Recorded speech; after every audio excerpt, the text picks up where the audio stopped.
Hello दोस्तों, अभी हम लोग लुसेंट के ऑब्जेक्टिव बुक से वैदिक सभ्यता या वैदिक संस्कृति को कंप्लीट कर रहे हैं। तो दोस्तों देखते हैं 52 नंबर क्वेश्चन से। चरक संहिता नामक पुस्तक किस विषय से संबंधित है?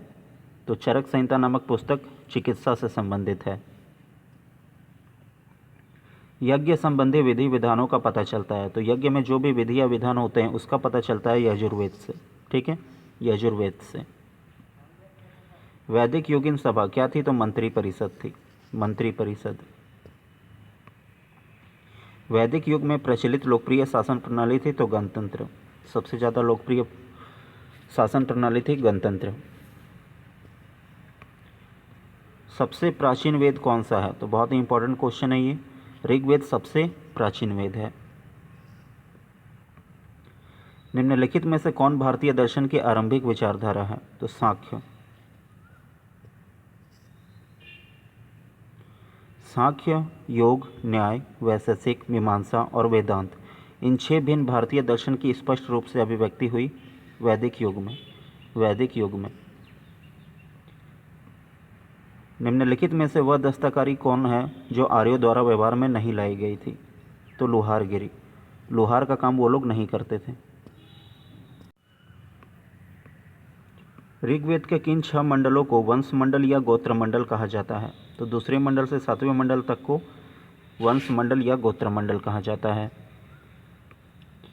किस वेद में जादुई माया और वशीकरण, मैजिकल चार्म्स एंड स्पेल्स का वर्णन है? तो ये भी बहुत इंपॉर्टेंट क्वेश्चन है। अथर्ववेद। अथर्ववेद में जादुई माया और वशीकरण का वर्णन है। आर्य शब्द इंगित करता है तो श्रेष्ठ वंश को।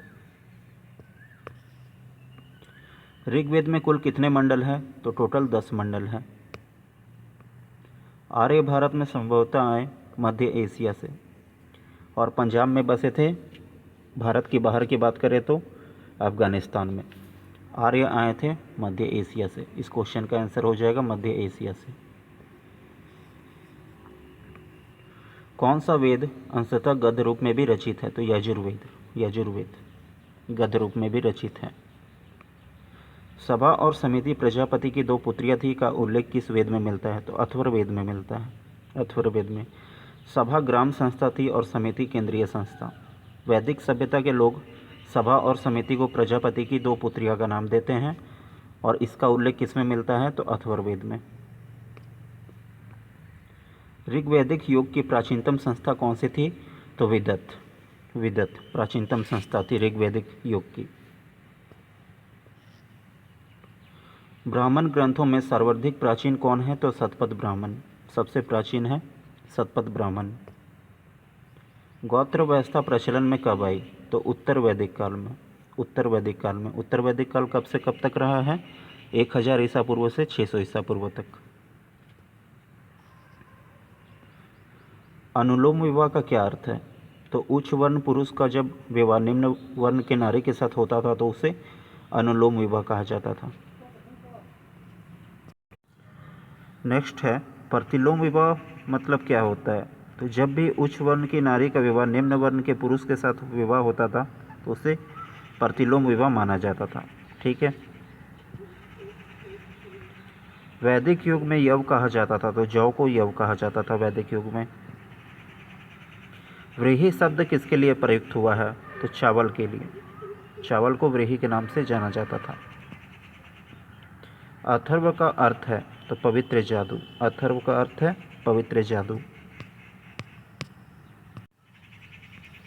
प्राचीनतम व्याकरण अष्टाध्यायी के रचनाकार हैं तो पाणिनि या फिर महर्षि पाणिनि।